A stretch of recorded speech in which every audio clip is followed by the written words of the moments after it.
Fascism, communism, socialism, these are all terms we've heard before, but do any of us really know what they actually mean? As a political science major, I've heard these words before in a bunch of classrooms and government and all that stuff. And the theory I will be discussing is Marxism, also known as the Marxist theory.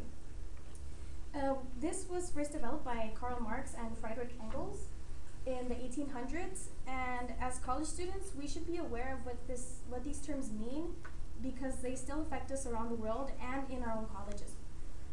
So first, I will be giving a brief explanation of capitalism and Marxism, and what countries still practice Marxism, and how Marxism is seen today.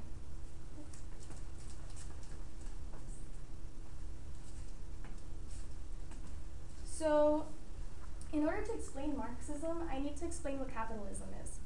And capitalism is basically the buying and selling of goods from private businesses without the government interfering. And how does this apply to Marxism?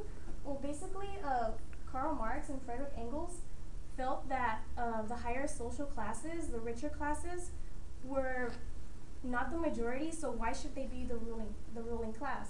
So they basically developed a theory to give the poverty-stricken classes an opportunity to be the majority class and the ruling class. And they felt that capitalism shouldn't be the only choice that they had, because they felt that eventually capitalism would fall and it would be a demise to all of society. And they went on to discuss this in a pamphlet called the Communist Manifesto, which I'm pretty sure some of you are familiar with. It was developed in the 1800s. And they basically wanted to tell everyone, hey, capitalism is bad and socialism/communism is good. And this is a picture of that. Okay, off to my second point. Countries that use Marxism. So a bunch of these leaders, such as Stalin and Mao Zedong, didn't understand what the concept of Marxism really was. So they went on to develop their own theories of it, creating Leninism, Maoism, and Stalinism. And Leninism and Stalinism were developed in Soviet Russia, and this basically came to rise to popularity in Soviet Union in the late 1800s, early 1900s. And this has to do a lot with our fight with them in the Cold War, which was the Red Scare and all that stuff, and people saying like, oh, she's a communist and he's a communist and all that stuff. And communism came to fall in the fall of communism from the Office of the Historian. The article said that basically communism fell because of the inequality that happened. Instead of bringing equality to all social classes, it actually made the government the ruling class, thus bringing more poverty to everyone else.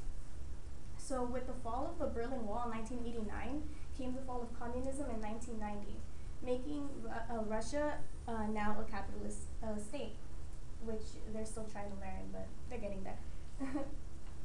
And Maoism is in China, and China is one of the few countries that still practices Marxism, along with North Vietnam and stuff. And basically, Mao Zedong developed his theory on Marxism, but he did it in a revolutionary way. Instead of creating equality, he would just make rebellions.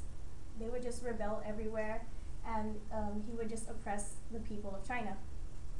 And I just talked about the different branches of Marxism, and now I'll be moving on to my final point. How is it seen today? So basically,